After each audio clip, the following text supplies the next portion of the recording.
Time to abandon ship. Oh no! Here we go!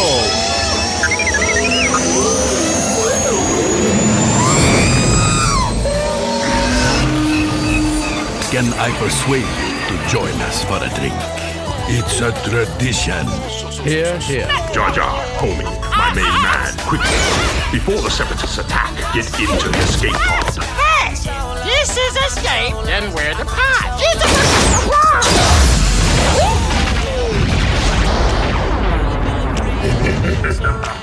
Welcome back to Star Wars Escape Pod. I'm your host, Josh, and we have Blake and Reed back in the Escape Pod with me today to chat all about Star Wars Episode 8, The Last Jedi, the most controversial Star Wars film in history. And this is going to be interesting because, of course, there's going to be some things that we don't like, and there's a few things that we do like, and we're not intentionally out to trash this movie by any means whatsoever, but prepare yourselves. We're going to keep it the best as possible. But in the meantime, we'll sync up in a few minutes. So pop in your Blu-ray, prepare the Disney Plus tab, because we are watching The Last Jedi.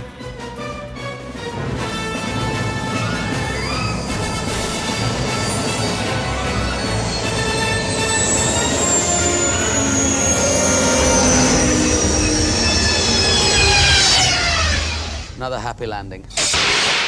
All right, before we get started, we just have a quick preview from our partner show on the commentary series, which we're just going to play their promo right here.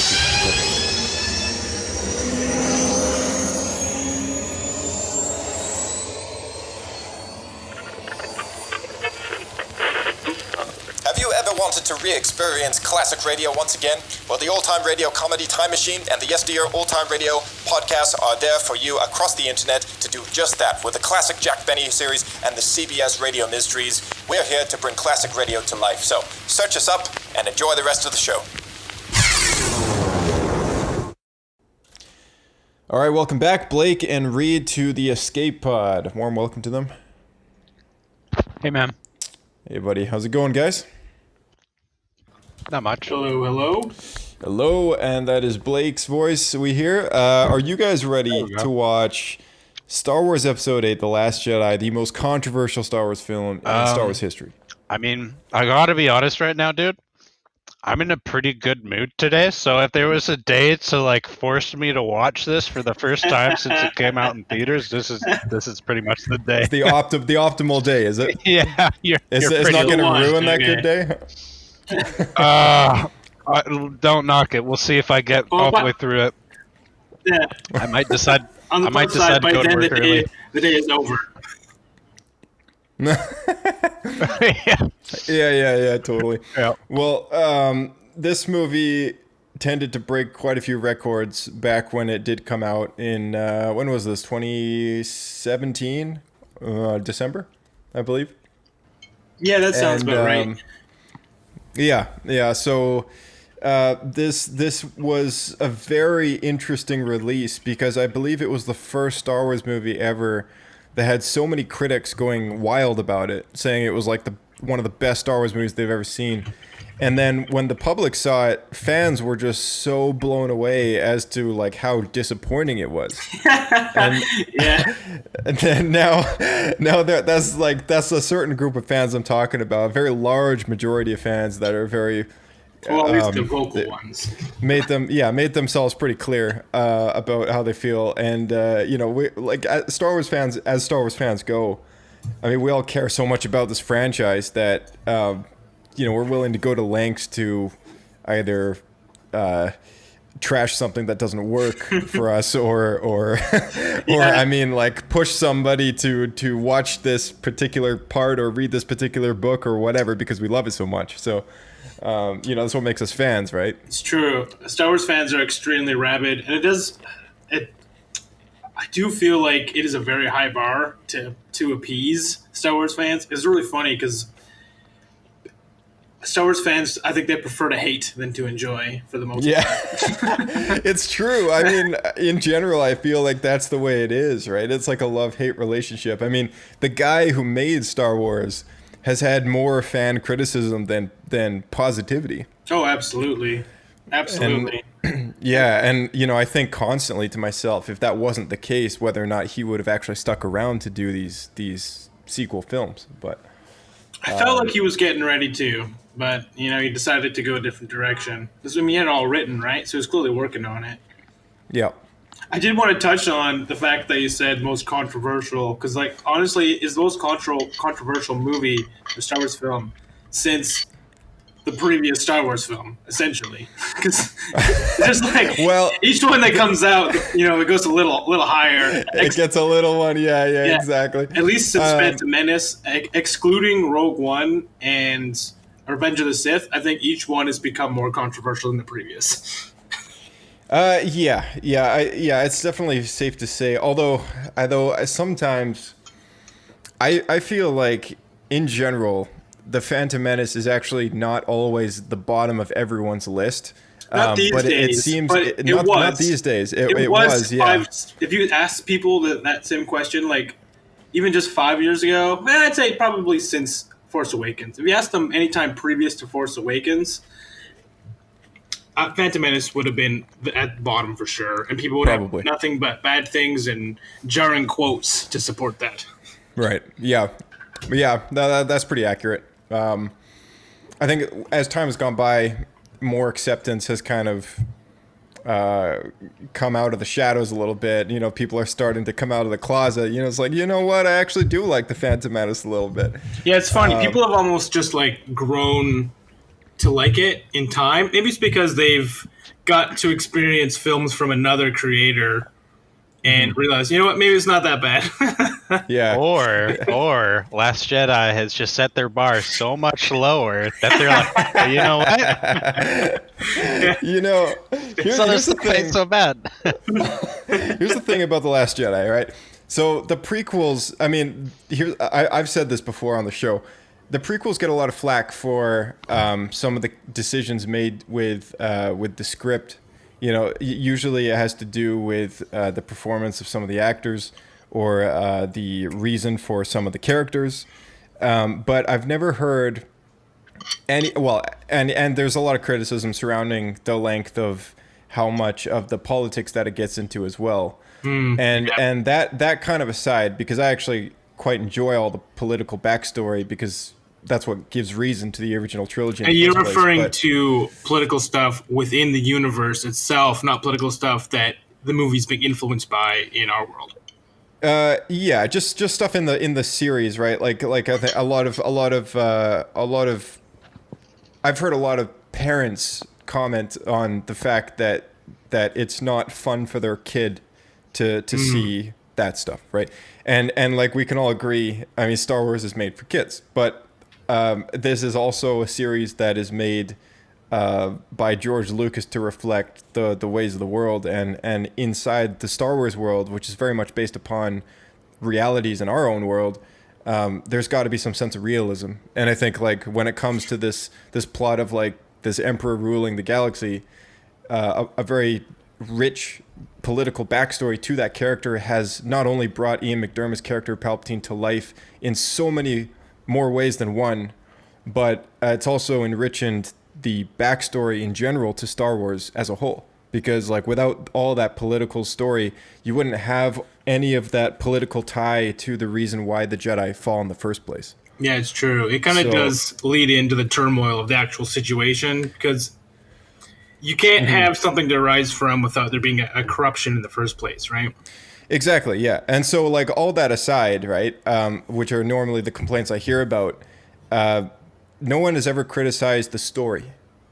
And as far as the arguments I've heard from people, at least, have never criticized the prequels for the overall story arc, right? And all I hear about the sequels is the criticism of the story and the story that has taken part of some of these characters that we have known and loved for a very long time, and how their story arcs turned out as well, right? So it's a very different sort of criticism towards these movies that's been directed as opposed to the prequels, and I think that's why it's such a split fan base when it comes to this sequel trilogy, because you have some of those fans that love the prequels, that might love the sequels as well, and then yet some of them, even though they love the prequels, like we might also hate the sequels with a passion. So it's really such a split fan base here. Time, man, time is what makes the difference. So give enough time for the kids who grew up watching these new films to be our age, and they'll be hating on the new ones and wishing that Disney was just starting out again. Oh yeah, absolutely, yeah, for sure. And I think here's the main thing as to why I think that when it comes down to the prequels, even though the criticism directed towards those isn't really as huge as like the this particular movie in general as well, but I think as time has gone by, like you say, people start to realize like, oh hey, like this movie actually isn't that bad, and I think I mean, in my opinion, any Star Wars that's done by George Lucas is authentic Star Wars. And we can all agree that any movie that Disney puts out with the Star Wars license, like, it's going to be cool, and it can be cool. There's a lot of potential there, but it's still not George Lucas movies. No, and those right? they're done from such different standpoints, because George wanted to make a great story, and that's really all he wanted. It was all about just the best quality story that he wanted to tell. And Disney, at the end of the day, just wants money. Money. So that's all about the cash. They're gonna rehash stuff. They're gonna, if they catch on to something that's cool, they're gonna just like release as much as they can. People thought Boba Fett was cool. Guess what? We have a Mandalorian series now. Give us your money. Look at all the stuff you could buy. This is cool. Get into it. And sometimes it works out like that series, but other times may not. Like people didn't really gravitate towards the Solo movie. But people love Han Solo, so you can see they saw that as, there's definitely potential for a cash cow there, but it didn't work out. So they can just keep throwing paint at the wall and seeing what sticks. Yep. Yeah, absolutely. And that's the only way to put it, really. I mean, it is what it is, and to Disney, it's business, and I mean the mentality white going. Yeah, I just sold my company to a bunch of white slavers. No. George has the best quotes. He does. I want a soundboard with 20 buttons, and each of them has like a George Lucas quote. Oh man! It's like, well, the point of Star Wars is that you move on with your lives. Oh gosh! Oh man! Dude, you know what? We should make you a little switchboard that like you can hang on your chest, just like Darth Vader, and then you can just like whenever you need it, you just hit that button and you tell people. Oh man! Yeah, it's like that T-shirt that Raj has from The Big Bang Theory. With the speaker in the chest, and he just pushes a button, and so he walks around to the Imperial March and stuff. Yeah. But instead, it'll be like George Lucas's quotes like playing out of my chest, and I'll have like an animated looking George Lucas on my shirt. Do it. Yes. Yeah. But anyway, so let's get into this movie because I don't want to waste too much time here. But it is 2.5 hours long, so it is. I won't be here for all of it. I don't think, because I got to leave at like 10:15. Sure, no problem. Well, if you guys are ready to go, then I will start this up. All right, let's do the countdown. 3, 2, 1. Punch it.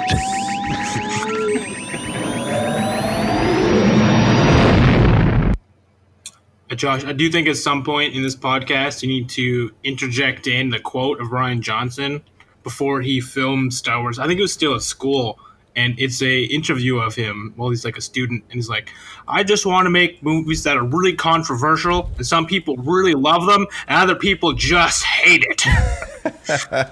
Okay, everybody stay tuned to the very end of the podcast. It's just so fitting, because it's exactly what happened. Yeah, no, exactly. Everyone stay tuned, and I'll put it at the very end of the show. That reminds me of like every Quentin Tarantino movie ever. Except people just love Tarantino. Like, there's a much higher grouping of love than hate. Yeah, that's true. Yeah. His success is kind of a testament to that, actually. That's a good point. In fact, I couldn't even name people that dislike any Tarantino movies. Yeah, I think Off the top of my head, the only people I've like talked to that don't like them either haven't seen them or they're squeamish, which is like Right. a problem with his movies because everything is like It's over very the top. gory. Yeah. Yeah, here's the other thing about this movie, which I find very like poetic as far as the pointless nature of half the plot of this movie, is that the opening crawl to this movie is a recap of the previous last movie. Yeah. Well, I mean, It's that's so pointless. That's just because of the fact that it's literally starting on the heels of the previous movie, which It was a bad call. yeah, It's not even starting on the heels of the previous movie, isn't it? Picking up where like the story from Star Wars Battlefront 2 left off, like, because isn't the opening scene about the whatchamacallit, the dreadnought? The opening of Battlefront 2. No, right now in this movie, aren't they about to go bomb the dreadnought or whatever with their? Oh yeah, they tried to do Empire Strikes Back beginning, but just skip the Hoth battle and then all just trying to escape. Yeah. Okay, so a couple ships, really cool. Where's the dreadnought? I'm gonna tear this segment apart in a second here. I'm waiting for that dreadnought to come in. Battle stations. Yeah.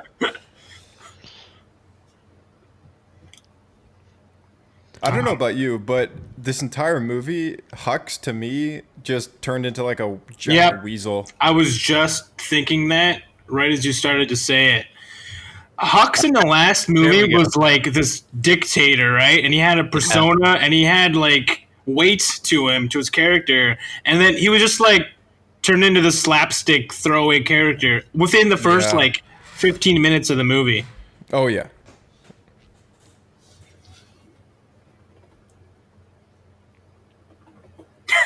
They're all just scowling all the time. So they bring in this huge dreadnought, no context whatsoever, and that's because, like, unless you played the Star Wars Battlefront 2 game, you wouldn't realize that they still, like, they got the plans for it, like, discovered where its weakness is, all that stuff, blah, blah, blah, blah, blah. So right now, like, when I was sitting watching this in the theater, I was like, I wouldn't understand anything going on right now if I didn't know, like, all this stuff from having played the video game. This is brand new to me. I have not played that part, so I didn't know that background at all. It's a great campaign. Context of Out. Yeah, great campaign. Definitely should play it. See, I didn't know that there was a weakness that he was going for. I thought it was just Poe, and he's really good for some reason. Well, it isn't even Poe that, like, blows it up, I don't think. No, I guess it's the bombers. But, I mean, Poe showing off. Yeah. I got to admit, the first time I saw this, I had a chuckle, but now every time I watch it after that first viewing, I'm like, like it's just not that funny. It's kind of exhausting. Painful. It's painful to watch. It doesn't feel like Star Wars at all. No, I mean they didn't. Did they do that often in the last movie? No, they didn't. No, they stopped doing it. So, like, that's my issue. I wouldn't even say that it's not Star Wars because I could see Han Solo doing that. I could see him doing that too. Yeah, so I would say that it could happen within the Star Wars. It's just the issue is Harrison Ford pulls it off though. It's knowing that from this point forward, Hux's character has just drastically changed. Like if it was just that one scene and then everything continued on to be that big of a deal, but it is knowing just that. They kind of make a mockery of him for the rest of the and then I feel like they did it this one time, and then because they wrote at the beginning of the script, like, oh, that was good, and then it just went downhill from there. They made it his character, yeah. And then, they never went back on it. Donald Gleason is an awesome actor, so it's really too bad that happened to his character. It's true. Yeah.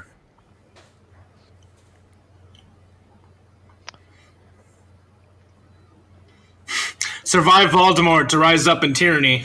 Yeah. Yeah.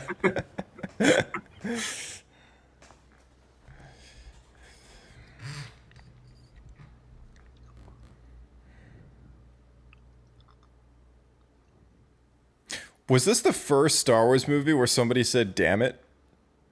I don't know.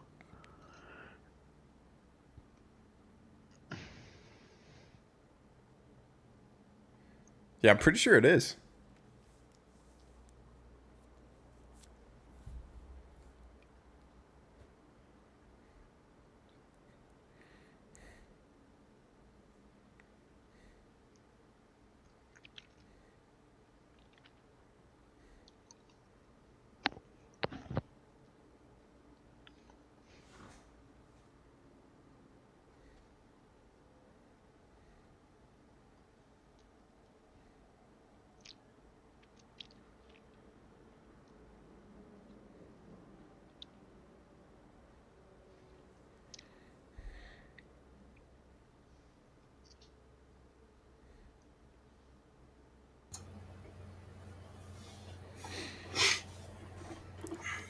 As an action sequence, this is like the visuals are pretty cool. Oh no, yeah. Excuse me. This whole movie, like visually very like gorgeous, like awesome movie. Like lots of great like space like fighting going on and stuff like that. Sort Yeah, of. that's true. Oh, I forgot about this part. Where it's kind of like the water's starting to break through. He's trying to pinhole fill it. Yeah. Yeah. Yeah, I totally forgot about that part too. I'm not sure that's how it works, but I guess it's kind of goofy. Yeah. Yeah. I think goofy is probably what they were going for. Yeah, I think so too. Yeah. Yeah, see, like, I don't mind, like, spots with, like, humor and stuff like that, but when it's just so much that it's, like, taking away from the seriousness of the movie, it's just really ridiculous. Yeah. I don't know. It's too Okay, much for me. I know a lot of people didn't like these bombers, but I actually thought they were pretty cool design. I don't mind them. I thought the like- bombers were cool. My only I think what I laughed about was that like because people are mad is because the bombers are dropping bombs, But in and- space. but it's space, and I'm like, sorry. At what point has Star Wars ever attempted to be like, the patron of modern physics? Like, Yeah. It's true. But I mean, the thing is, there's one very easy explanation, and I'm almost positive that it's the case. They have magnets. yeah, right. Like, I think we Right. see that they have magnets too. So it's Yeah, just like of all the things that I could be angry about in this movie, that's not one of them. I really yeah. don't care In about fact, that. I actually thought it was really cool. The idea, because like we see bombers in the previous movie, so the only time we actually see them dropping Wings and bombs is the only time we see them drop bombs though is the TIE bombers. Yeah. But those are like know- energy bombs. Like you never actually see Yeah. anything similar to this, which I thought was really cool. Yeah, I really like this part too. You know what would have really been interesting is to see this entire sequence take place in atmosphere, like above that planet. That would have been really Yeah. cool. That could be cool too. Because then you could then they could have totally implemented like real kind of physics to half this stuff. It could have looked awesome. Like would have given reason to the whole bomber situation too, because yeah, like TIE bombers, like they shoot like plasma grenades like down, but Yeah. it's all made of energy. So I don't know if it has any like actual physical matter to like what they're. No, it wouldn't. It would just be like the energy when it impacts would like blow things apart, right? Yeah. So I don't know, like, what the actual difference of why we would use one over the other. They never really explained that. As much as they wanted this to feel more like it's a World War II fighter. Yeah, pretty much. I like that whole idea that it's supposed to resemble a World War II bomber. Yeah, ship. like Flying Fortress or something. Yeah. Yep. Yeah, definitely. The turrets, like the interior design is, I mean, obviously B-17 doesn't have a huge like cylindrical cavern where it drops its bombs and stuff like that. No, it's just got the regular cargo bay. Yeah. I'm not sure that would actually work. But it's the Force. Oh, that's a pretty sick helmet. Those Yeah. guys. Second man. favorite helmet. First one is the giant, obnoxiously wide ones. Now it's that one. That's my Like that's like number their helmets get more and more ridiculous as Yeah. time goes by. I I can love see the it. It's great. progression though. Like that looks like it's one of the Death Star like the beam engineers. It's just they add an additional like face cone. Yeah, yeah, it's like another upwards facing cone thing.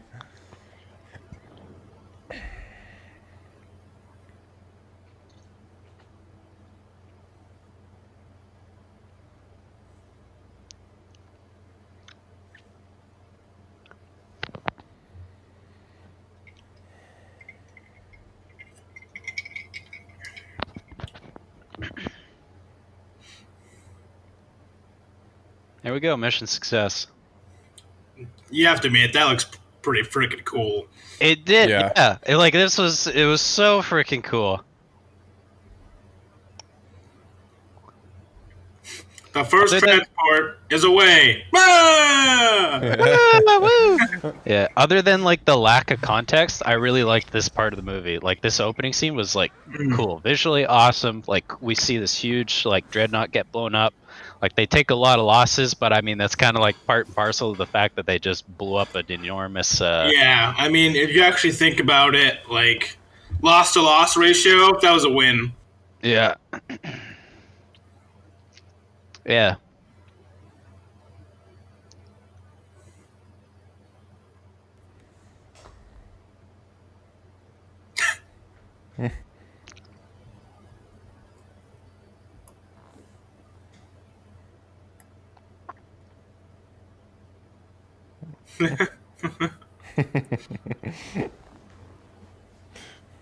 Wipes the floor with his face. Yeah.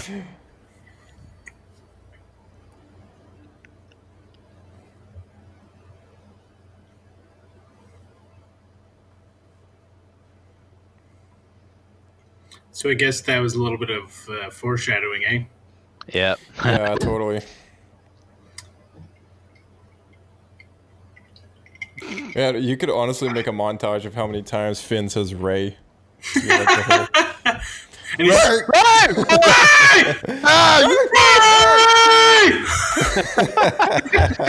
So good, man. I can see why John Boyega started to hate his character after a while. a little two-dimensional. Oh, Yeah, jeez, yeah. Little flat. They are only just starting to catch wind of what Harrison Ford was onto. Like, what It's the like- fudge? Like,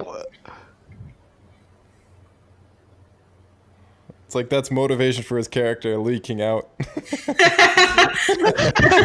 The quality of his character just draining away. Just draining on the floor. there goes my hopes for this franchise. It's all in a wet Oh, on the man. floor. Yeah. Just the potential from the first movie as it drains out. Yeah, totally. JJ with his little needle, like. All right, so here's what's supposed to be an incredibly powerful moment, like so meaningful and so important. Okay, look how depressed he is. Like, look how sad Yeah. he looks. And then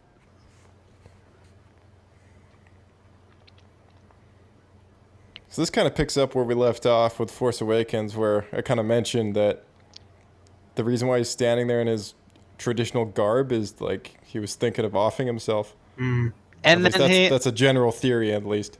I mean, but like he throws the lightsaber and takes away from any seriousness whatsoever. Like, oh man, I'm really Yeah. gonna take the rest of this seriously. When he's just Yeah. throw away this lightsaber that in the previous movie they give so much significance to, and has been in all of the movies up until this point. We're just like, we're just gonna throw it out. Yeah. Just Yeah, So stupid. that lightsaber is like George's outline, and then Disney like out the window. Well, yeah, they're like, oh man, cool. Look at this. Thanks, George. Bye. Yeah. No. It's like, look at this legacy. Like, what? There it goes. Oh, you know, I could almost say it's not even just like George's scripts. It's kind of like maybe like JJ's outline that they gave to him too. Because Yeah. I think I read somewhere that JJ originally. Oh, Mark Hamill said it. Mark Hamill said that the original story he was given, Ray showed up and he was like using his force powers to do like super crazy stuff, move like giant rocks around and whatnot. Yeah. And then Ryan Johnson's like, nah. Yeah, I heard something about that. Oh, that compass there on Luke's shelf also comes from the Battlefront 2 campaign. Yeah, I remember that. That was really cool.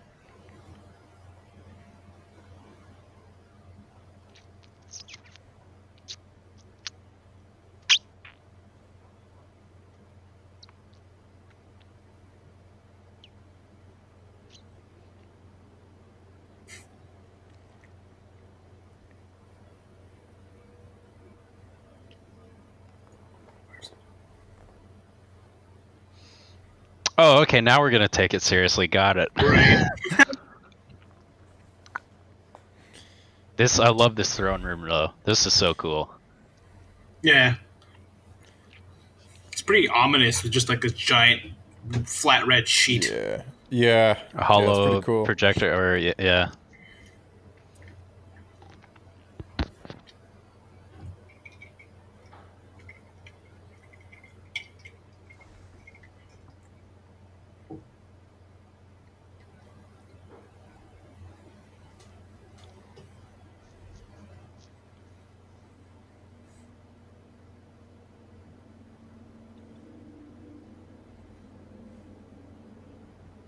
Did you guys like the whole thing with the helmet? I did. I thought it was cool. Yeah, because like the whole reason why he kind of ditches it in this movie. Because I actually quite like that about his character in Yeah. this I liked film. it too. See, I think this movie would have been a good moment for him to remove the helmet. Like, if in the previous movie, if he had kept it on the whole time, Right. and then yeah. like been slashed in the face or something, and the helmet damaged, and then That'd been cool. scarred under. that would have been cool. That Yeah. would have been really cool. And like we've had like some pretext of like menace from his character, like, oh, you know, he's this like faceless like evil being, and then this would have been a great like opportunity for us to. I think like they destroyed the mechanical voice on that. They distorted it even more to make it seem kind of more ridiculous. I wouldn't be surprised. I know Ryan Johnson didn't like it at all. I mean, that's why in the next movie, when JJ's back in, he wears it again. Yeah. To me, that's a lot of the biggest issues. Is just the disjointedness between the movies. Yeah, it's the inconsistencies. There's like one guy likes something, the next guy hates it, and then they switch back and forth. It's like, ugh. Yeah.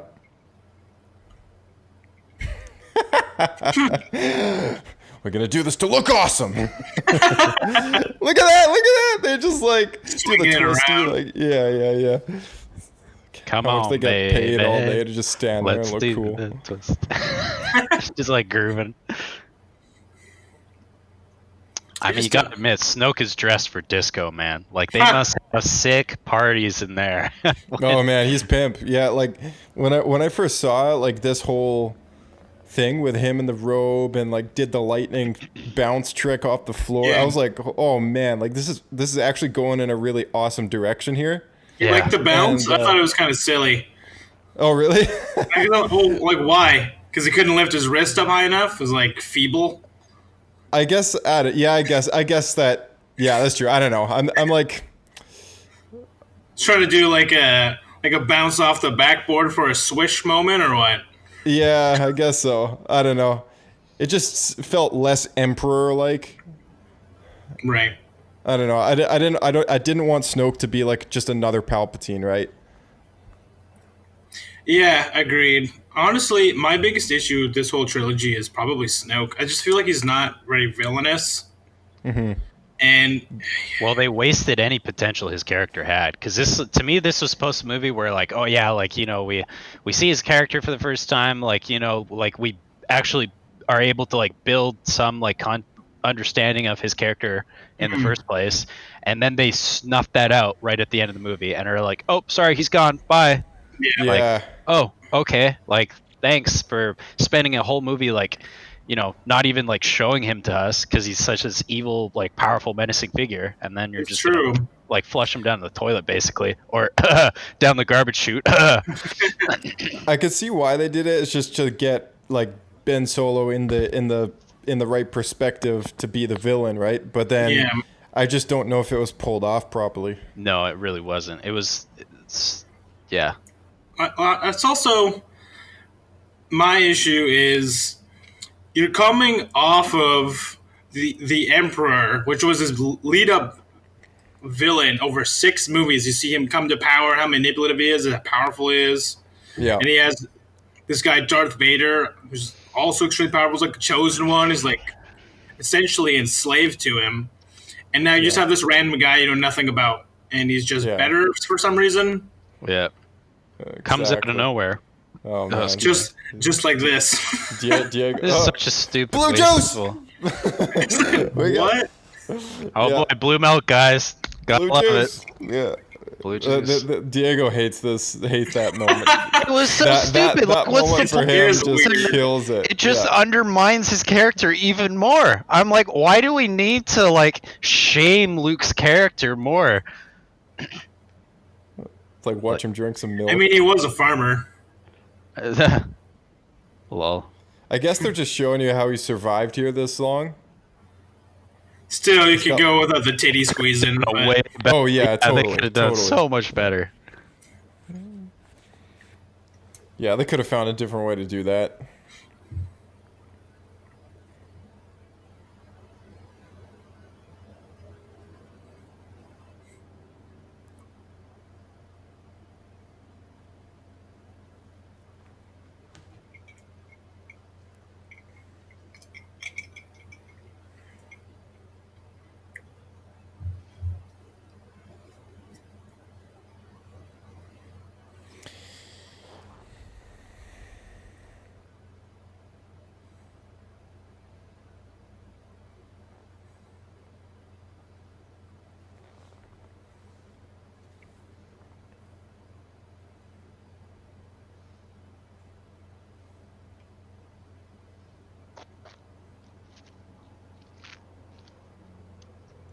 Did you guys like this sort of representation of sort of like the tree of knowledge sort of thing?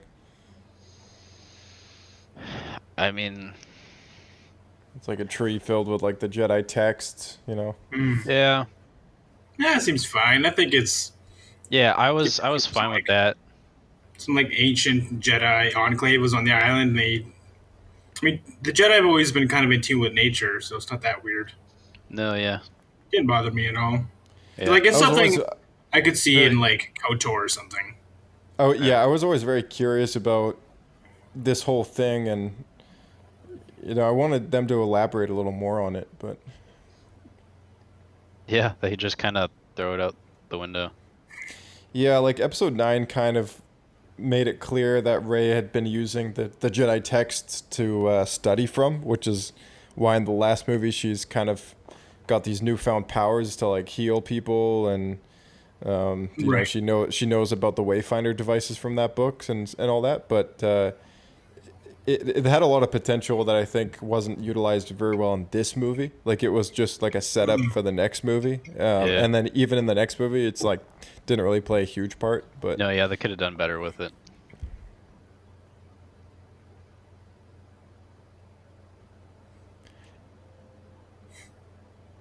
Like this whole force projection thing that Luke does at the end of the movie, I'm assuming he learned from those books. Most likely, So yeah. It would have been cool for him, like you said there, you know, with the original sort of idea of Rey finding Luke with these like insane powers. It would have been cool to see kind of more of like what he'd discovered, coming to this place. You know, as opposed to not just isolating himself, but you know, what else was it that convinced him to go to this place as opposed to any other barren rock in the galaxy? Question. Yeah, there must have been some reason, right? Yeah, like I mean, like, and not just for the Luke... titty monsters and the big fish. Yeah, like how come Luke like specifically sought out the planet of like where the first Jedi temple was located, only to give up on the Force and become a cranky old hermit where he wallows in misery and just suddenly like forsakes his entire like Jedi, like everything. He just finds the original Jedi temple and he cuts himself off from the Force. That makes sense. Yeah, exactly. It doesn't make any sense. Yeah.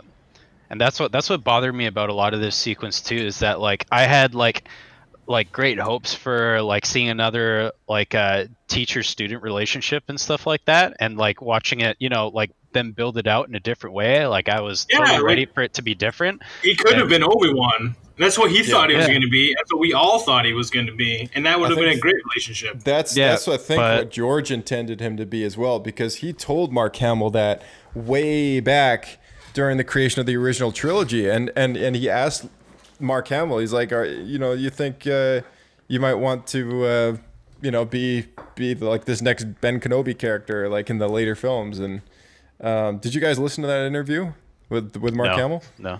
It was like a plan that George had to do sequel films eventually, and he was on and off about that, but he actually did bring it up with Mark Hamill to play this character that would lead the next generation of Jedi and stuff like that, and even though there's been a lot of recent news that's come out because of this new book that's been released called the Star Wars book, and it's got a bunch of facts in it about the creation of the films and the Skywalker saga and all this stuff. And it's revealed that in the original draft for like the outline that George Lucas had would have also have killed off Luke Skywalker. It doesn't mention that he was going to be this like hermit who gave up on everything, but it does mention that he would have potentially died in the original outline. But that does make sense, because I mean, if you just look at both, we talked about this in the last one. In both of the other trilogies, the mentor dies. Dies, exactly. Yeah. And if Luke is then in that position, he'll probably sacrifice himself in some way for the new student. Yeah, exactly. Yeah.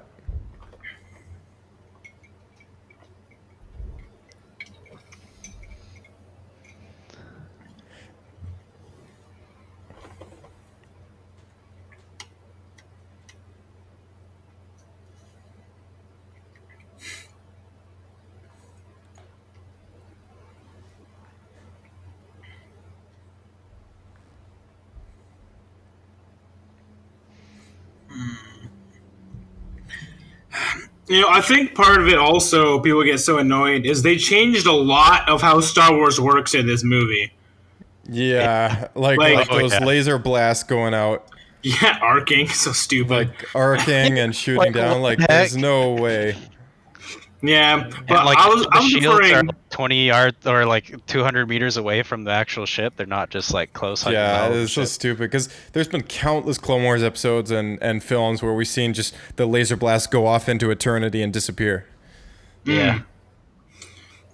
But I mean, even just like how stuff works in the universe, like you can't follow through like hyperspace, and you can't like. The biggest one is like launching your ship into another ship when you go light speed. Yeah. Yeah. I mean, to me, this section of the movie is like the beginning of probably one of the most wasteful segments of the whole movie. Yeah, it's too bad, because even in episode 3, like Obi-Wan's like, well, haven't you realized the shields are still up? And then Anakin's like, oh, sorry, master. And then here Ben Solo is freaking just flying in there. Like, no it's problem. Like, yeah, no problem. The shields are still up. Like, I don't know. There's just a lot that doesn't make sense with the rest of the films.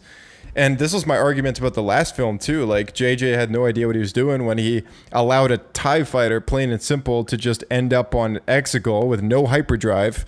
Like, it's like it doesn't make any sense. Yeah, it's so stupid. It's like I'm all for the fact that Star Wars is a space fantasy and not science fiction. We don't know if these new TIE fighters have a hyperdrive or not. There was an old TIE fighter. Okay, well, these new TIE fighters do have hyperdrives. Yeah. But the nostalgic moment that JJ wanted when he has like a classic TIE fighter on Exegol next to the classic X-wing was a mistake, because he got that TIE fighter from the Death Star, the downed, crashed Death Star, which meant that it was a super old ship with no modifications made. Oh, that's right. Yeah, because Pablo had to say it was some rare experimental one-off TIE fighter. Right, like, yeah. So like, it's just ridiculous that they have to cover up this kind of thing, and it's like, are you serious? Like I mean, I'm all for the fact that it's not science fiction, that it's space fantasy, and like science. Like, yes, there's sound in space and Star Wars and stuff like that. You know what they should have about done? Not to just those- keep like hanging on that one point, the TIE fighter, but they should have just used Darth Vader's TIE fighter. Yeah. Yeah, they should have just used like a TIE Advanced. Yeah. Then Yeah. it'd be cool because it would fit all the actual scientific side or have a hyperdrive, and B, why would Kylo Ren not jump at the opportunity to drive Darth Vader's actual ship? Well, yeah, exactly. There's a bit of kind of like crisp storiness to that. And it still adds nostalgia because it's Darth Vader's ship and like Luke's X-wing, right? Like, you know, Man, yeah, should have done that. This Missed part of the movie is opportunity. so stupid. Yeah. Mary Poppins. Dumbest, Sherry so stupid. I hate man. this whole like I don't even know what to call it. Like segment of the movie. Like makes me so mad. Like pretty much from this point on, like it's just like ridiculous.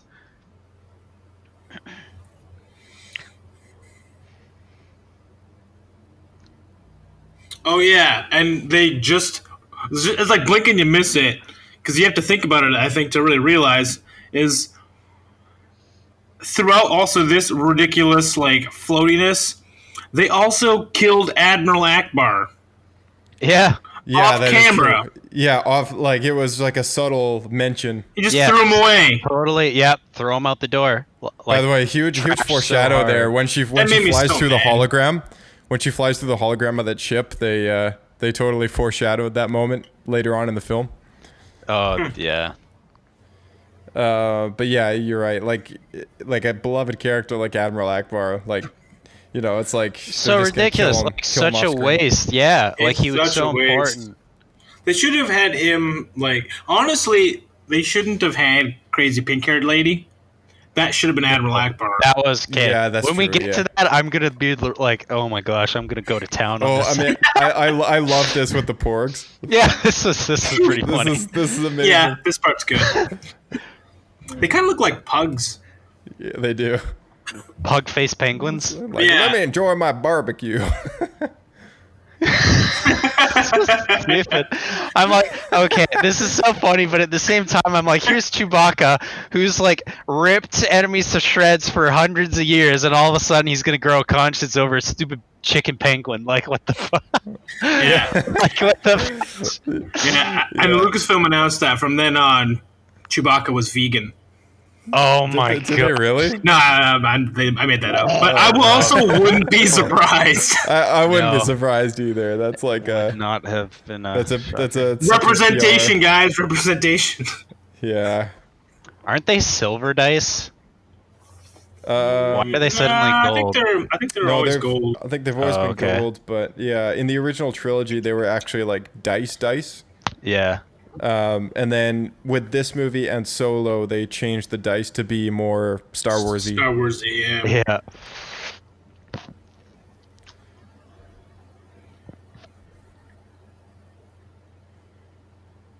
Sacred Island. Watch. Like, Eh, why are we supposed to care? Yeah. yeah.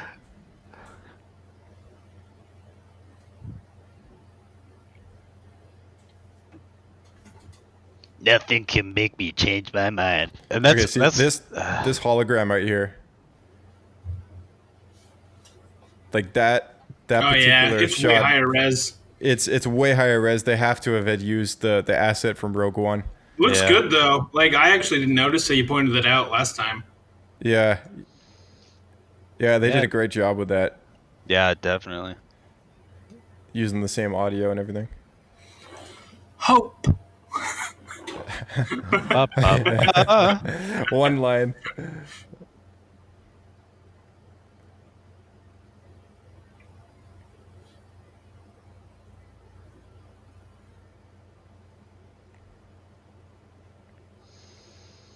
See, I still don't. It's still so ridiculous though, because he's like, fine, I'll teach you, but I'll teach you why we suck. Like, how am I supposed to want anything to do with that?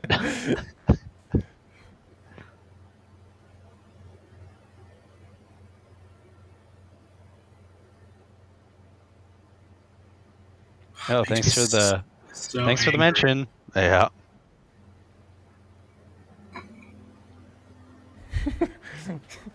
Well, thanks for the mention.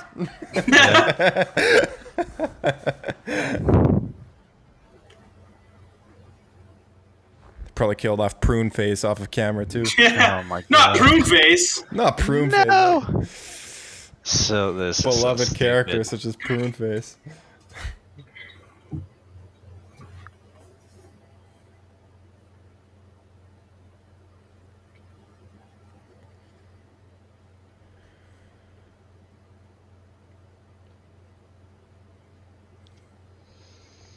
She has a huge neck. Yeah, I think it's made out to be that way through her costume. It's like she has those rings, those African rings. Yeah, exactly. Her character showed up in a book called Princess of Alderaan.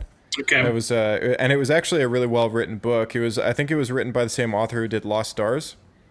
Oh, okay. And, I like that one. Yeah, and so she wrote another book about Leia and her growing up on Alderaan and the whole. There's a relationship between them. Yeah, and kind of Leia's backstory as to like going to politics school sort of thing and all that. But yeah, her character actually was not bad, and it kind of shined a bit of light on their stuff in this movie.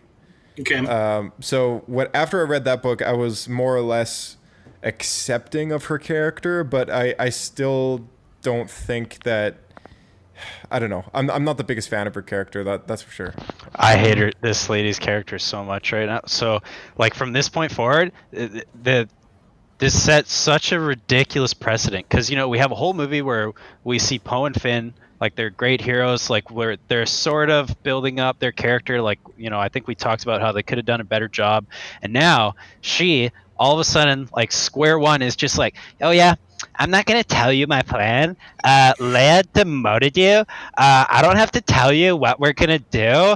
You're stupid, and I'm going to babysit you the rest of this movie. Like, It's such... it makes me so angry, because all she does, like, the rest of this movie is just constantly, like, demean or, like, condescend him. Yeah, It was funny because as you opened with that rant, a lot of it could have been avoided if they just talked for like 10 minutes. Yeah, totally.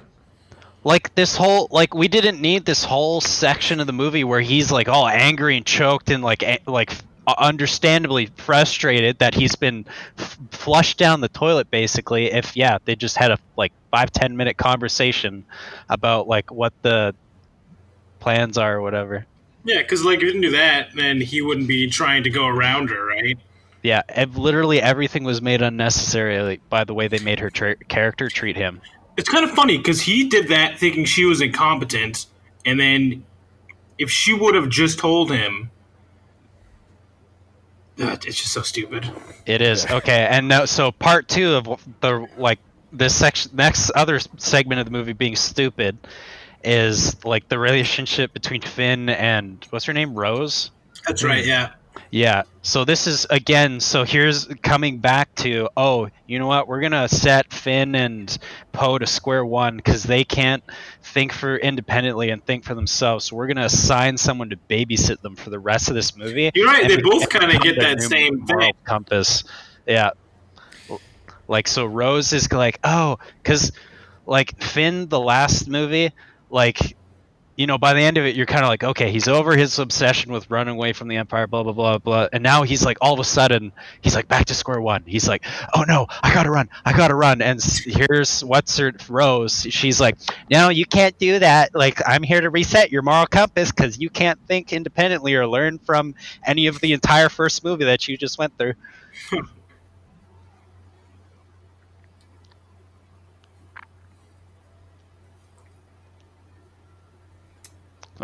Girl power. Okay.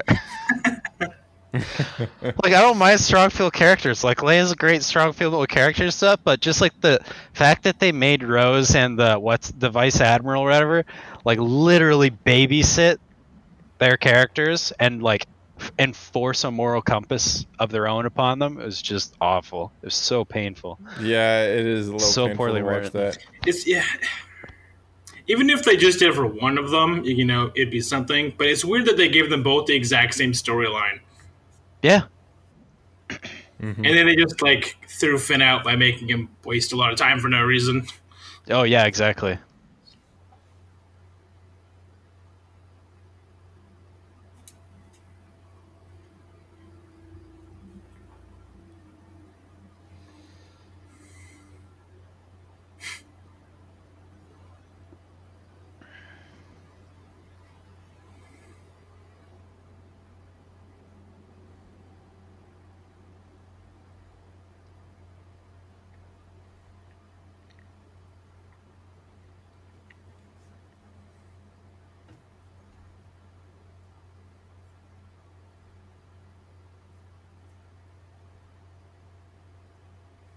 I love how Finn was just like the worked sanitation on every such a single everywhere. super weapon on like that the First Order has, right? Like he's like, he was, I'm he was not the pilot janitor on trained, like- Starkiller Base. He was the janitor on Snoke's lead ship. He was That's the janitor. true. It's like, Dude, yeah, it's like I'm not a highly trained like space marine with law enforcement training and stuff. I'm just a janitor.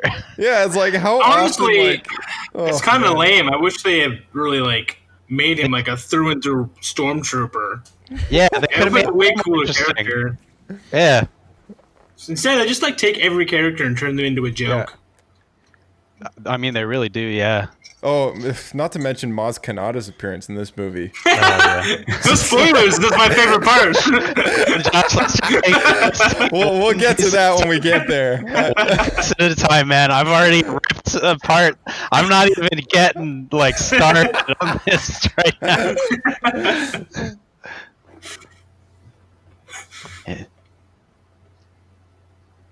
Actually, the Mega Star Destroyer, I think it's called. I thought it was a cool design. It's like a real big world wing? stealth bomber. Yeah. Yeah, it is cool. Yeah, Yeah, it looks a lot like Yeah. a B-2 stealth bomber. It is really it's- cool. It's pretty sweet. But all its potential is wasted because you know what they decided they needed to do for this movie? Oh, here we go. Oh, Here we go. oh!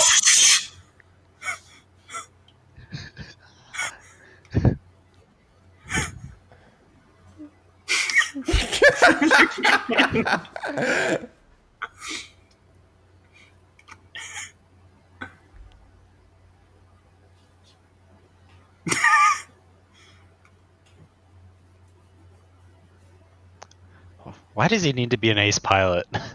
Because they all are. Yeah, like Yeah. what the- What does that mean?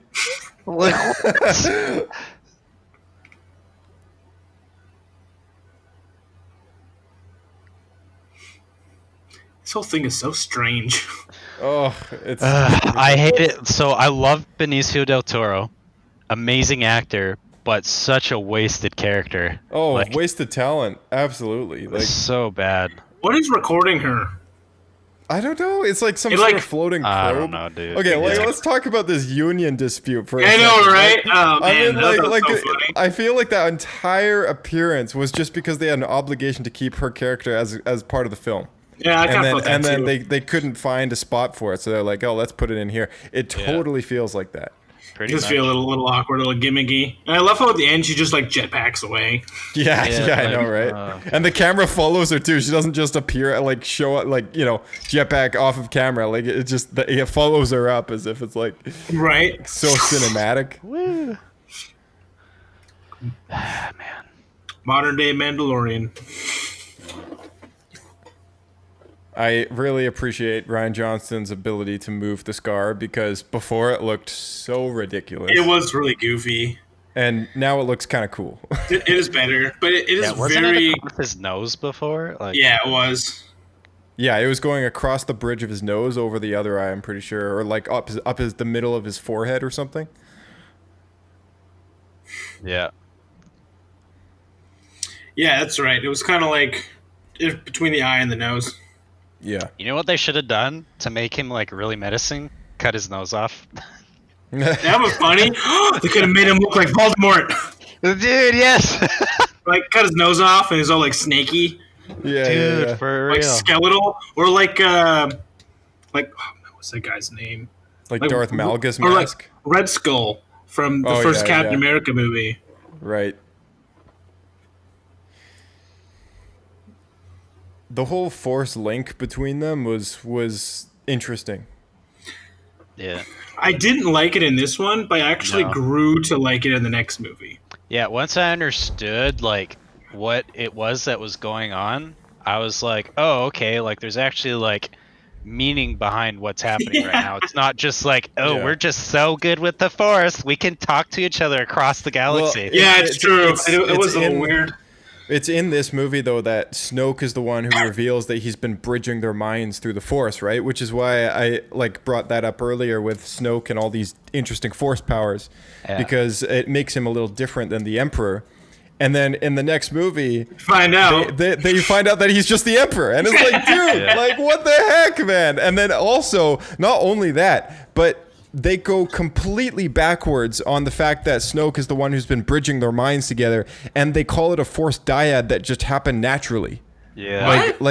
Yeah. And so in the Rise of Skywalker, they sort of went backwards on what happens in this movie, where Snoke reveals in the throne room that he's been bridging the minds together to lure her here, and all this stuff, and because of that, because of the result of them bridging their minds, they forged this bond with each other, which is interesting, and I liked that about this movie. But then in the next movie, it's revealed that Palpatine is not only Snoke, but this connection between Ben and Rey is actually called the Force dyad, in which happens for once in a very blue moon sort of thing. Bajillion.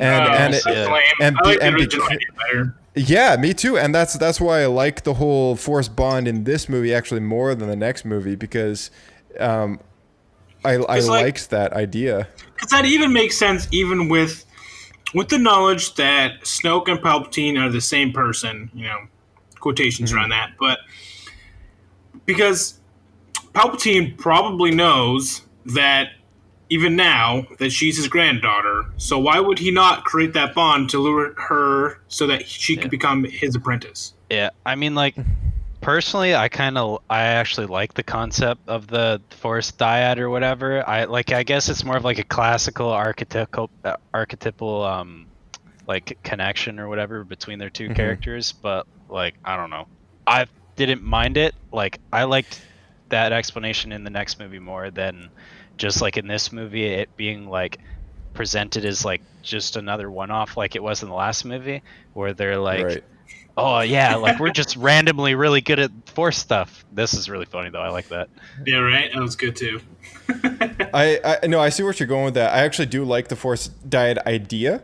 What I didn't like was how they made it seem as if the because Palpatine doesn't realize that he's like the nature of your bond is he's like confused that it's actually what it is.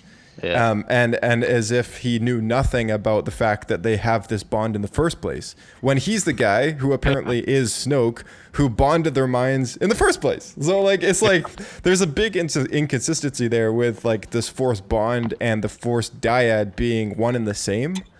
And like, I don't know if it's something separate, or if it's two different things, or if it's supposed to be the same thing that Snoke wanted to do and didn't realize that that's what he was making.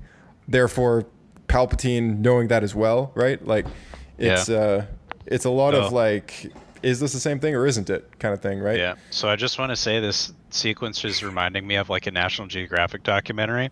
Yeah, the shots. Oh yeah. This shots. Like the stock footage of the plants growing. Yeah, exactly. I was like, oh, it's a Nat Geo documentary now. Right? I do like the elaborated kind of script there that kind of takes what Yoda says about the Force and then kind of expands on it a little bit.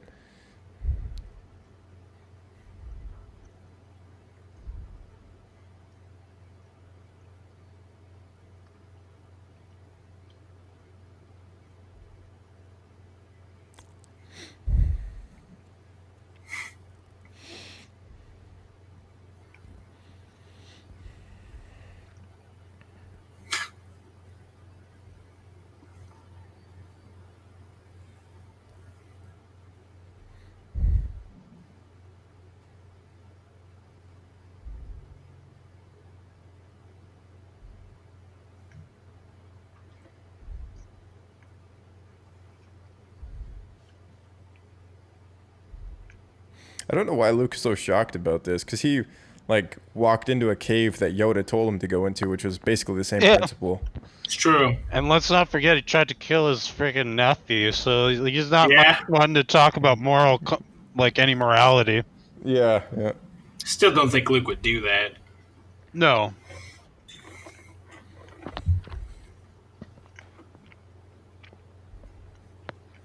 I think the biggest change between this movie and the next movie, which I hate the most about the next movie, is that Rey's lineage has went from having parents that came from nothing, and she was this unique character that was, you know, not destined for greatness like characters we've known before. She was something new in the sense that she was from nothing, and you know, she's been brought into this situation as choosing to do something about it.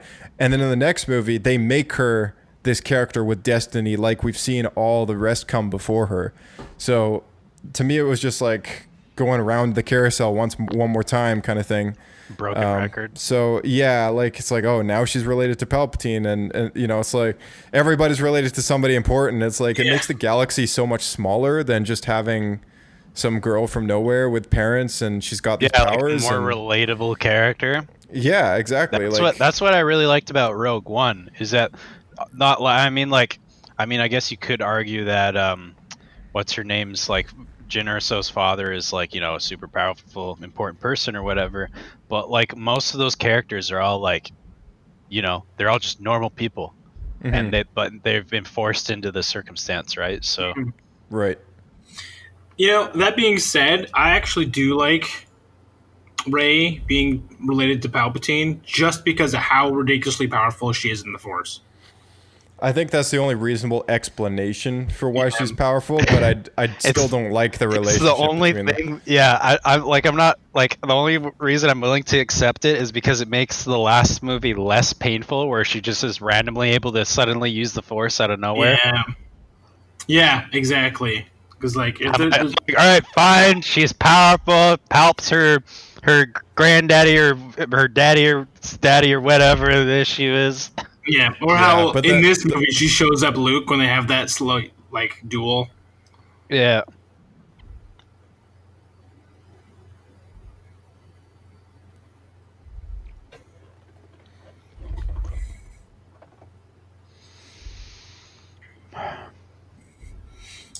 Let the pointless side story begin! Exactly. Like, see, like, I don't think I've ever watched a movie where I was like, this movie is just such a blatant, like, waste of my time, basically, because they literally just have a huge section of this movie where there's no battles. It's all just them floating in space and arguing with each other and being completely miserable to each other, or like, you know, the relationship between Poe and the Admiral, and then Finn and Rose. Like, it's just ridiculous. And the fact that this entire situation, like this huge chunk, they're like arrested, all these things can be avoided if they just like paid $20 for parking. Right. Yeah. Yeah, Totally.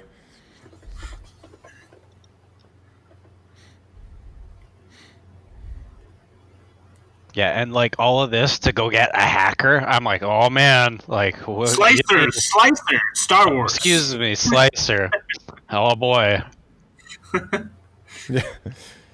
Yeah, and look at Finn right now. Like, this dude's out acting like he's 5 years old, and Rose is like, you're so stupid. Oh my gosh, I have to redirect you back to our mission, because it's not like you're a highly trained stormtrooper or anything that's like been focused on your mission like your entire life.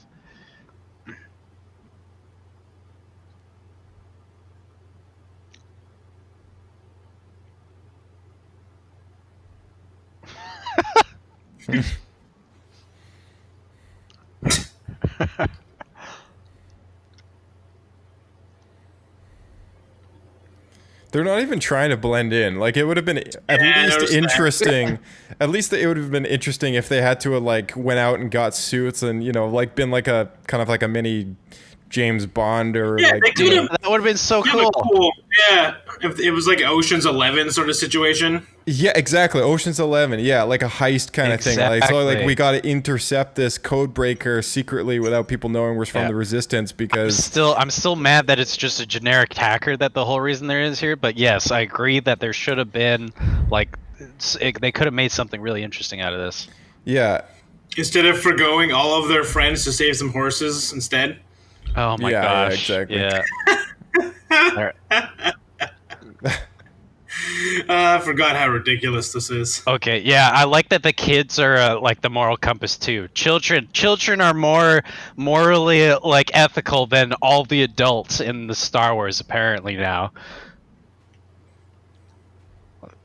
Like just the SJW ideology and the babysitting in this movie just makes me so angry. like Rose already knows that like half this casino pays for stuff from the First Order. So like I don't know why they're not trying to blend in. They're blatantly from the Resistance. Yeah, it's true. Yeah. Or at the very least, they look like smugglers. Yeah. Yeah, he's got a blaster pistol right on his belt out front. Like what the heck?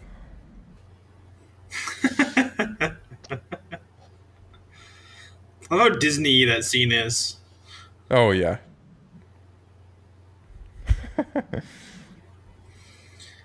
Parking violation. Like so unoriginal. And I honestly, one of the things that I forgot that I really dislike is from here on out, they just throw away the original plan and just go with some other random guy they met instead of trying to actually try again to meet that guy who they were set to get in the first place. Yeah, exactly. Such a hodgepodge of like See, like ridiculous. huge missed opportunity for like the next movie where she could have been wielding a double-bladed lightsaber in Colin Trevorrow's script. That's what would have happened. She should have, because that would be cool. That would have been sweet. Pretty sweet. Pretty sweet. Yeah. Or maybe like a saber pike or something. That could be good too. I'm still a fan of the double bladed though. Yeah, I like that idea too. The staff saber.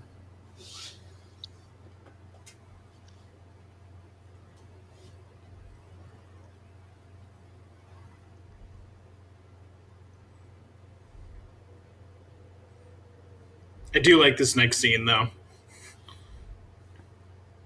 Oh yeah, totally.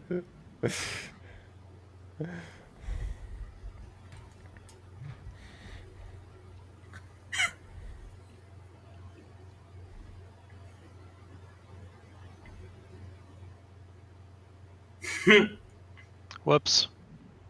Whoopsie doodle.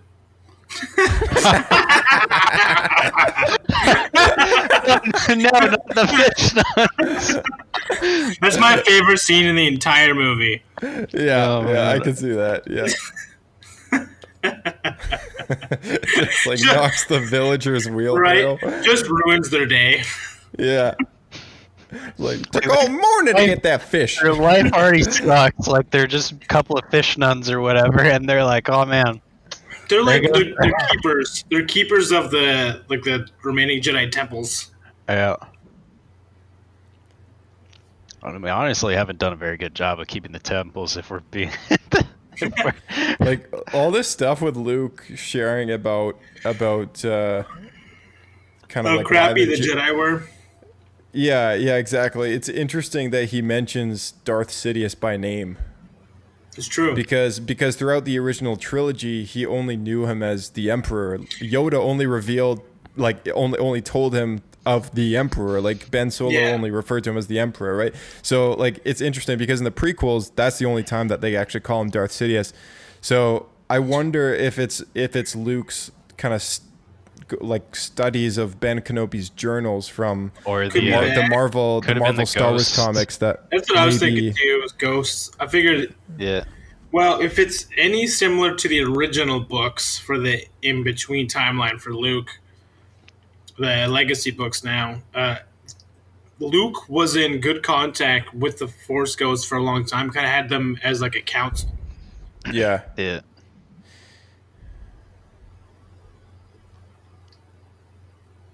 So he's like, yeah, you see, so Luke's like, okay, you see, It's not that the Jedi are terrible. I'm just a horrible person for almost killing my nephew.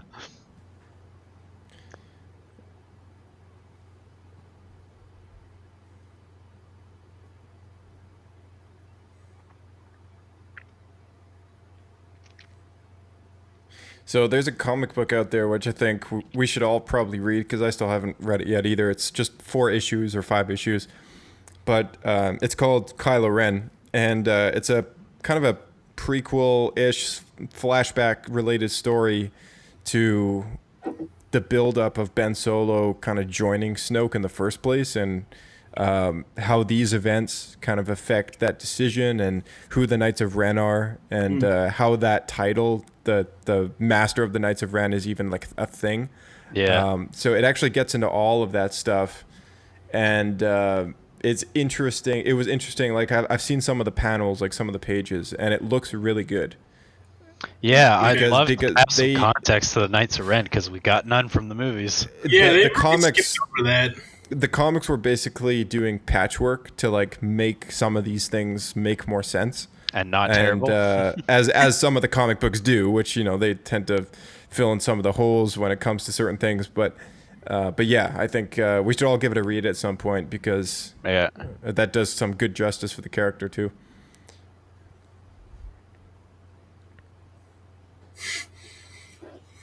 First catch of the day. First catch of the day.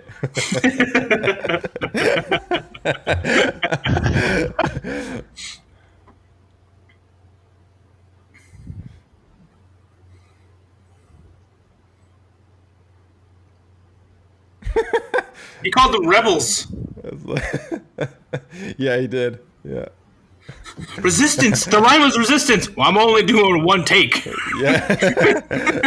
The resistance? More likely they were wiped out.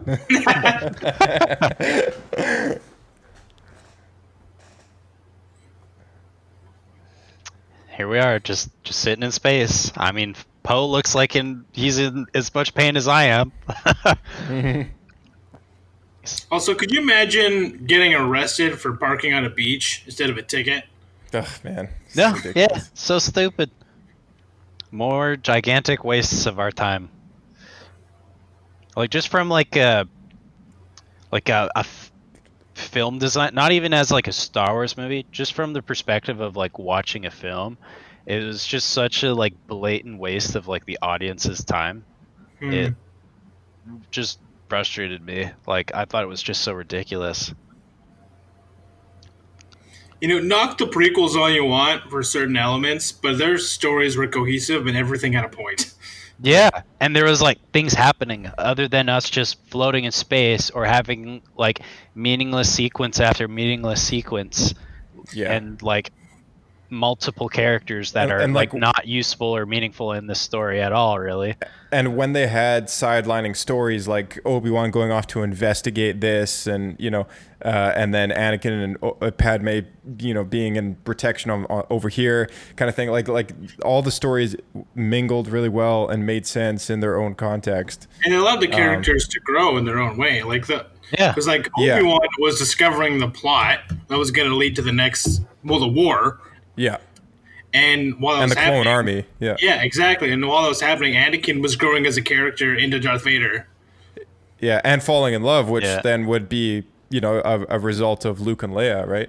Yeah, and All so very- like Even though there are some cringy moments for, most of us, like I mean, it's still relevant, right? yeah, but like with this, it's like we have character development for Finn and Poe from the first movie, but none right now. Like there's hardly any like development from Finn and Poe at all in this movie because they're babysat the entire time by these people that are now their moral compass. Like Rose is like babysitting Finn right now, like has to decide everything for him, and then the Vice Admiral is just like, no, Poe, it's stop being a naughty boy. No, we're not doing that. No, I'm not going to tell you what's going on.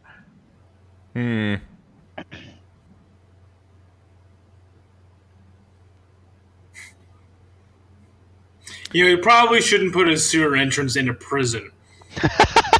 Yeah. Didn't they learn from the last time? It's just, Just write that down. Yeah. I think this is the only movie that we get somebody drinking from like blue milk out of a massive alien tit, and then there's also steaming crap on like the floor behind Finn, like literally steaming. It's like freshly dropped. Like, Oh yeah. There it like is. it's like the most like, I don't know, vivid imagery. Realism, Josh. It's the realism. Yeah. It's a secret ring. Oh man. Oh boy! Look at that, Timmy. Wait, the kids would know what that is? See, I think. See, I don't think so. Like that's No. the thing. Like So- it just doesn't make any sense. To me, the only reason they put the kids in this movie is because they're like, oh yeah, it's Star Wars. Kids love seeing kids, but kids don't like seeing kids. Like, I think that's a lot of the reason that people had a hard time with the Phantom Menace is, you know, they had to watch Anakin, who's like, you know, a very young child or whatever. I didn't mind it. I didn't mind it either, but I think you're right. You're right in the sense that I think some people did complain that he was pretty young, though. Yeah. Like, I think it worked for that story, but Yeah, there's a lot for of people who that- didn't. It'll blow you up! Boom! It's just so unnecessary. Like kids don't want to watch kids. They want to like kids want to grow up. They don't want to be like, oh yeah, I'm just like this. Yeah. Good rap. I don't know. No, it's true. It's true.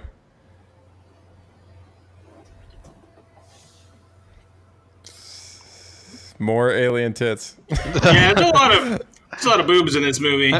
There is.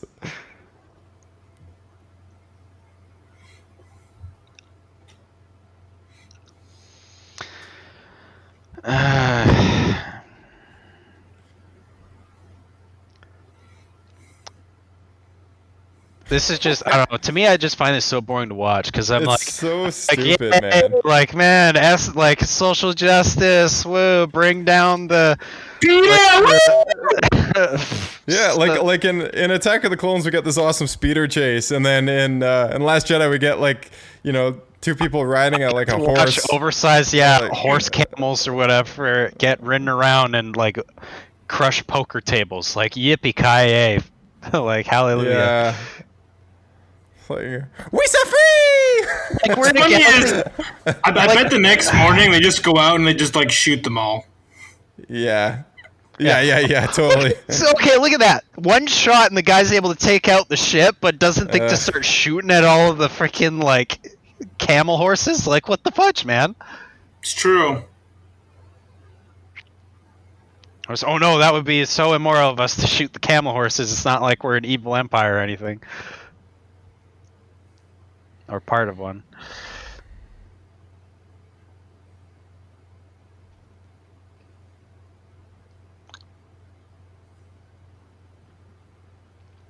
You know, it's kind of ironic that they're like, oh yeah, we're freeing these camel horses or whatever, but they're doing the exact same thing that the writers were doing with the camel horses, just using them as a means to an end. That's true. Yeah. But now they are free! Oh boy, I freed all the camel horses. Ha ha. It's like, oh, thank you for letting me use you.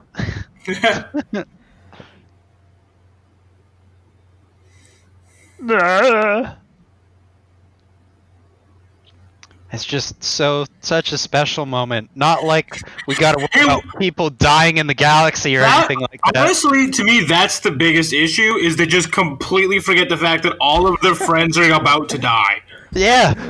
Did you guys watch you guys both seen Ant-Man?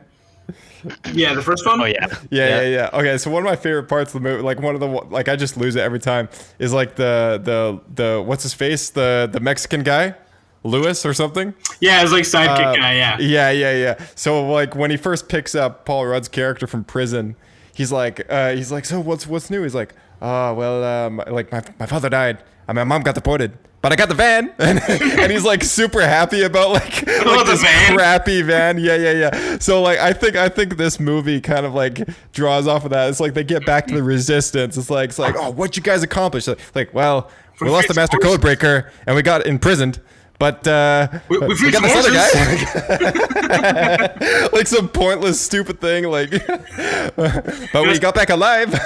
It's definitely comparable. Yeah. Yeah.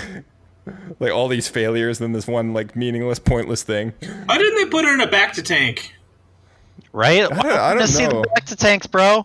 Like, what the heck? It looks Well, too... Finn was wearing a back to suit, but Yeah, that was kind of cool, I guess. But yeah, I don't know. I maybe wanna he see the ruined like back their to- only one or the something. only one on a giant cruiser. Yeah. You know, that would be so funny, man. We can only afford the one! Yeah. Yeah. Leia's only in a coma still because Finn like just ruined Ruined the suit. last pack. Yeah. Finn ruined the movie again. Oh man, this shot of him getting wide, like That was pretty. Yeah, not necessary. It does look so weird. When did the scar get halfway down his chest? It's been growing. She struck him below the elbow, I think, in the movie. Josh, don't try to defend him. I think. I don't know. I'm okay. Sure. It's growing. All right, the scar's got a mind of its own. There's one on his back as well. I remember the one on the back. And his shoulder, too, I think, was from The shoulder. Yeah, I remember that too. Yeah, the stab. Yeah. He's like, you see this? This is all you. Oh yeah, like what you see? Too? Yeah. Pretty much.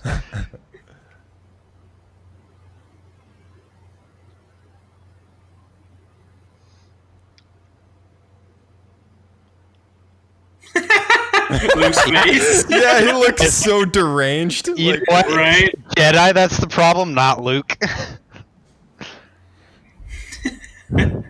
Yeah, Jedi are horrible. It's all their fault. It's not Luke's fault at all that all this bad stuff is happening right now because of him. Why does Luke look homeless in half this movie? Even when he's I don't supposed to know. be like well off and a Jedi Master, he still looks kind of homeless. Well, because Yeah, that's he what kinda looks they've scraggly. done that to all the main the major characters in this movie. Finn, Poe, like Luke, they've brought them they've ground them down to dust and like removed any sense of morality or ethics from them or anything meaningful. And they're like, okay, now we need these other characters to like reteach all of that to you because you have no moral compass or understanding of anything. I think there was a lot of consistency, at least with Force Awakens and Han Solo's character. Like I thought that was one of the more positive notes of that movie is that his character actually felt like more consistent, I guess. Yeah, and not being ruined by but some other character having to babysit him. Yeah, I still don't understand though why they had to kind of go and make some sort of life turmoil decision with all of these characters though. Like, I mean, with Han Solo, his like marriage has been ruined, and with Luke, it's like his connection to the Force, he's been cut off, and with Leia, it's I mean, the whole thing with her son and plus her husband, you know, and Yeah, she's still talking there. Same as yeah, Solo. it's just like all these characters have been kind of like, you know, Reduced to nothing. Yeah, like they're all going through something that basically gets the better of them, because at the end of the day, like Leia does end up dying because of Ben Solo, right? Yeah. Like ends up giving her life for that.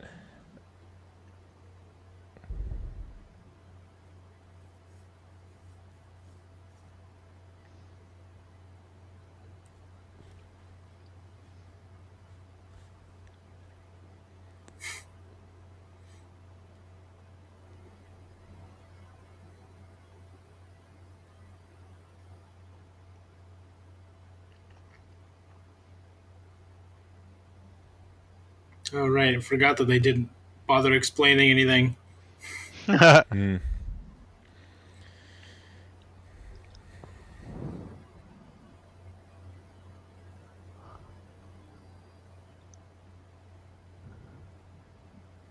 Remember, when you're too lazy to show anything visually, just add a narrator. Yeah. Oh yeah, she was talking to Ben. Like she's telling Ben, I think, what she saw, because they're currently in that All right. having a moment. Yeah, See, this is what I liked about this. Like, I liked that Man hands. that she was related to just like it was like the answer she's searching for kind of isn't out there, right? And that she had to just move on from that decision to look for her lineage. Someone should replace Palpatine's face there. Yeah. Honestly. Yeah, totally. Dude, special edition edit, boys. Let's do it. Right? Just throw Palpatine there. Do it. I did it. Feel the power of the dark side of the Force.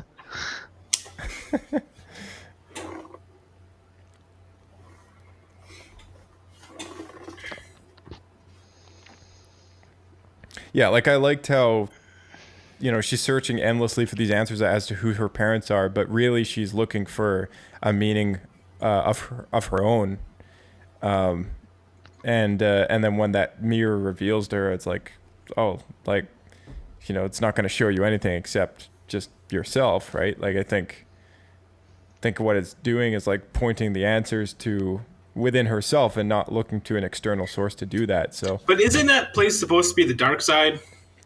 I mean, no, not necessarily. I think it's exactly like the cave on Dagobah, right? Where it's like it's got this dark presence to it, but it's still harmless, and it's just revealing some answers, right? Because like, I mean, Yoda does go into the cave on Dagobah in the Clone Wars, and it's revealed to him that Order 66 would happen the way, not exactly the way it does. It just shows him what's ahead.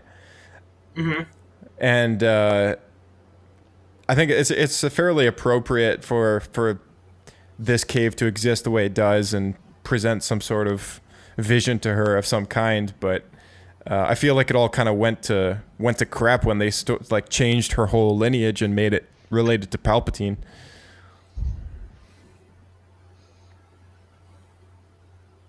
Just makes that whole scene so pointless.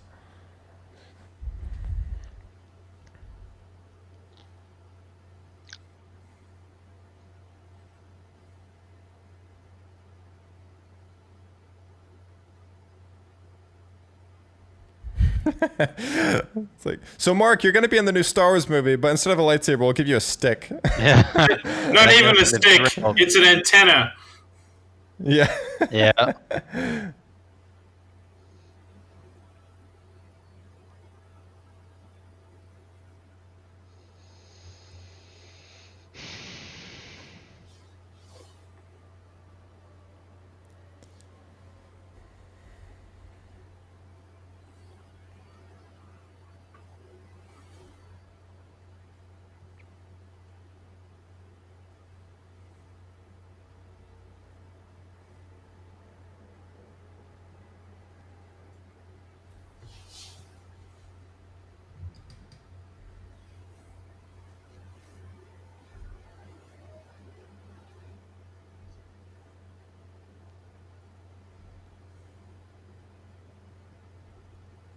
Oh, I want to see more of that lightsaber.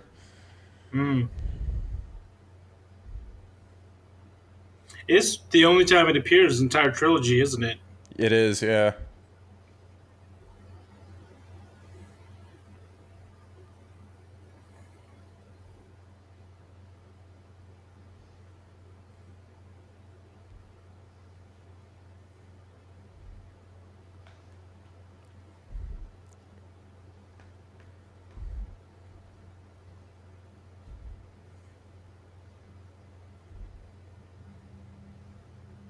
That shot is out of focus, and I can see it every single time.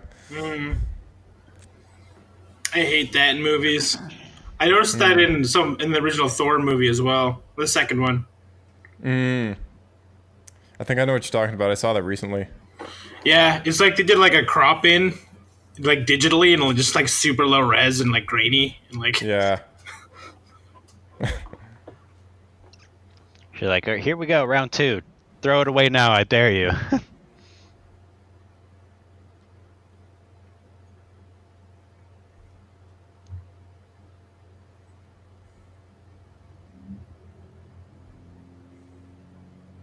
Bye-bye.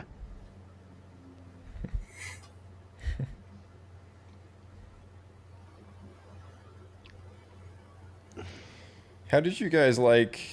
Looks he's back in his traditional garb again. How did you guys like this whole sequence here with Yoda and everything? Last I remember, I liked it. I don't like the fact that there's no translucence to him. Like the effect wise, that is. I mean, I like this whole thing, but like this looks so weird. It looks so strange, dude. Like it's like it looks so fake. It does look more fake than it did before. Yeah. Yeah, like Return of the Jedi, it looks better. He's a. I think he's animatronic here. I don't know why they didn't add some translucence to his character, though. Like transparency, that is. Yeah. It's just a blue glow on a puppet. Yep. Okay, that was pretty cool.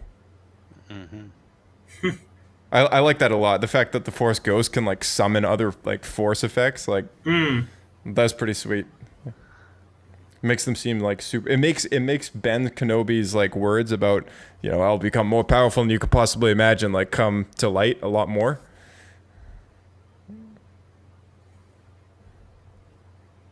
It's true. It makes you wonder that if they've, and this is actually, that's exactly the reason why I think that they're solid, because I think since we've seen them last, they've actually grown stronger. Maybe.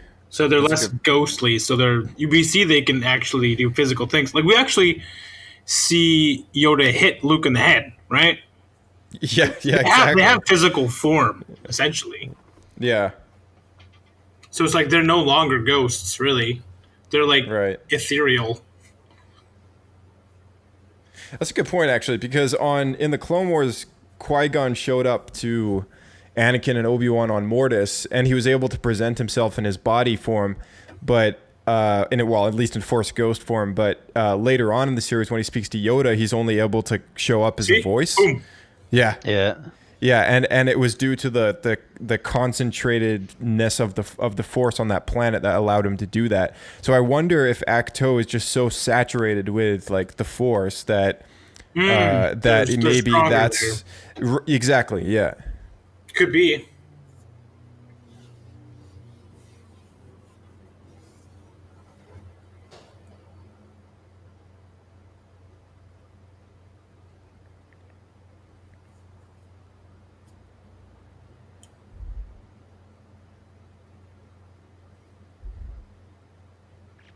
See, I liked all this stuff.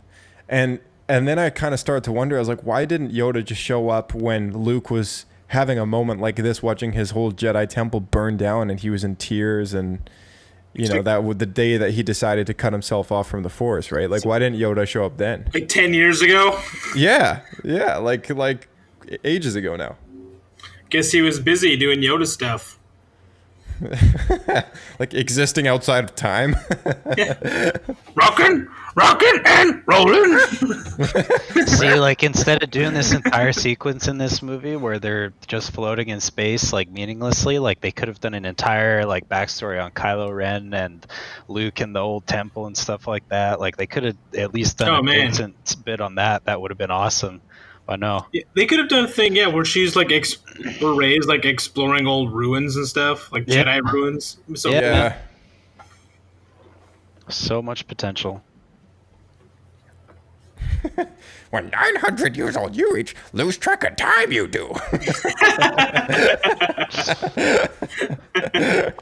10 years late I am? Oh, I thought it was 5 minutes.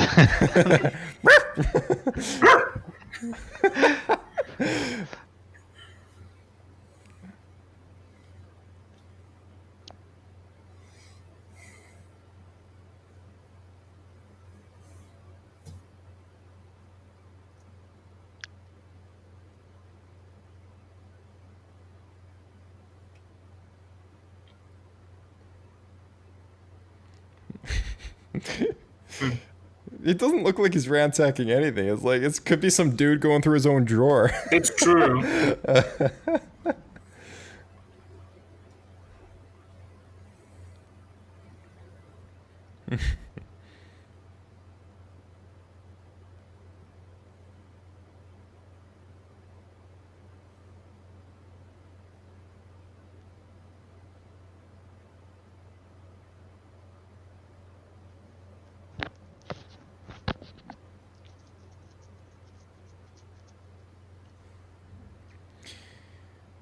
Are those supposed to be schematics for the ships?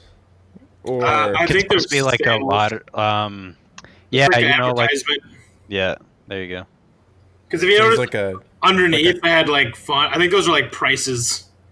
seems Yeah. like a ship dealer kind of thing. Yeah, Like exactly. a yeah, no, I think he said it was an arms dealer or something like that. So he's selling like weapon systems and ships to both sides and making Okay. money off of it.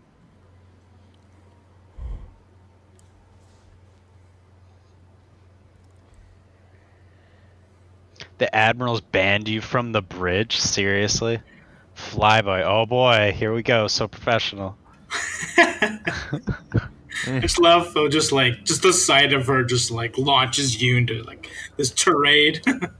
I mean, honestly, I'd feel the same way.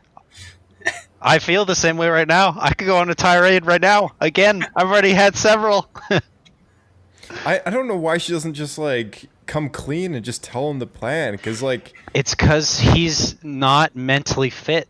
Like, this is what I've been telling you, Josh. She's there to be his babysitter, moral compass, because he's not a big boy enough to decide anything for himself. He needs to be babysat by someone who's more intelligent, better moral compass, better, like, ethical compass. Like, it's ridiculous. yeah.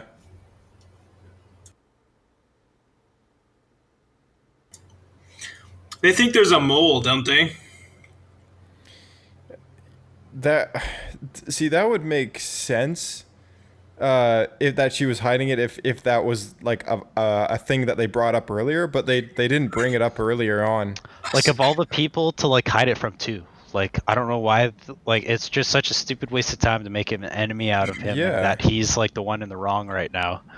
It is pretty silly, but I would buy it more if when she first like sent him away, someone like I don't know, her second in command, someone who couldn't possibly betray her, was like, "Why can't we just tell him? It would make it so much simpler." And she was like, "There's a mole. They're tracking us. Yeah, Can't something trust like that. That's the anyone." thing, though, is that they don't even try to explain it away, because the whole, like, purpose of her character is just to demean and berate and belittle him this entire movie. Like, they destroy any character build-up that he had from the last movie and just flush it flat out down the toilet. By the way, this whole weird jettison thing I thought was stupid.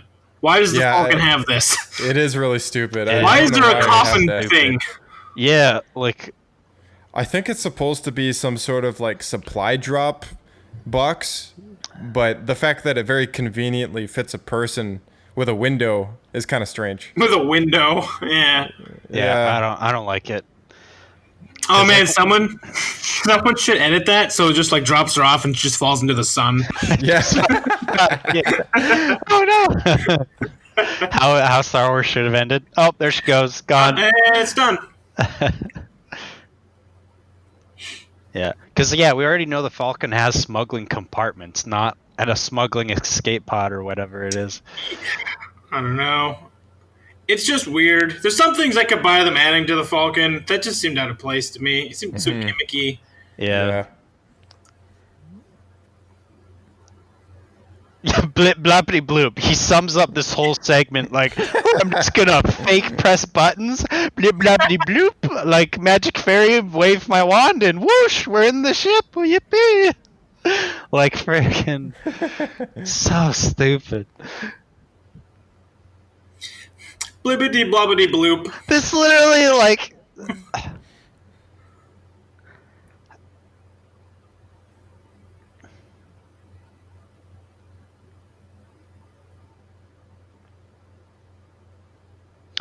You know, in this case, she's actually right. Because I don't think she is, because her plan is just floating in space till they get to some spot or something.